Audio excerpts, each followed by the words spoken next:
90% of the people వాళ్ళ హ్యాపీనెస్ని హోల్డ్లో పెడుతున్నారు. ఎందుకంటే ఉన్న దానికంటే ఇంకొంచెం ఎక్కువగా ఉంటే ఎక్కువ హ్యాపీగా ఉండొచ్చంటే. కానీ రియాలిటీ ఏంటంటే మన దగ్గర కొంచెం ఉన్నప్పుడే హ్యాపీగా లేనప్పుడు ఎక్కువగా ఉన్నప్పుడు హ్యాపీగా ఎలా ఉంటాము?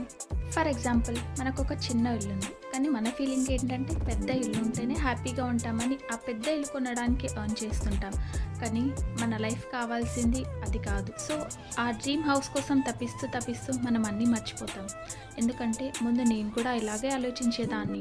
నేను ఇంత మనీ ఎర్న్ చేస్తేనే సక్సెస్ అయినట్టు, నేను ఈ జాబ్లో వెళ్తేనే సక్సెస్ అయినట్టు, ఆ కంపెనీలో నాకు జాబ్ దొరికితేనే సక్సెస్ అయిన ఫీలింగ్ ఉంది. బట్ ఈరోజు నాకు తెలిసింది ఏంటంటే ఇవన్నీ సక్సెస్కి ఇంపార్టెంట్ కాదు. And these are not only the ways one can be successful. ఈరోజు నేను సక్సెస్ఫుల్గా ఉన్నాను, హ్యాపీగా ఉన్నాను, ఏదో సాధించినందుకు కాదు, నా దగ్గర ఉన్న దాంట్లో నేను హ్యాపీగా ఉన్నాను. So happiness is not a destination, it's a choice.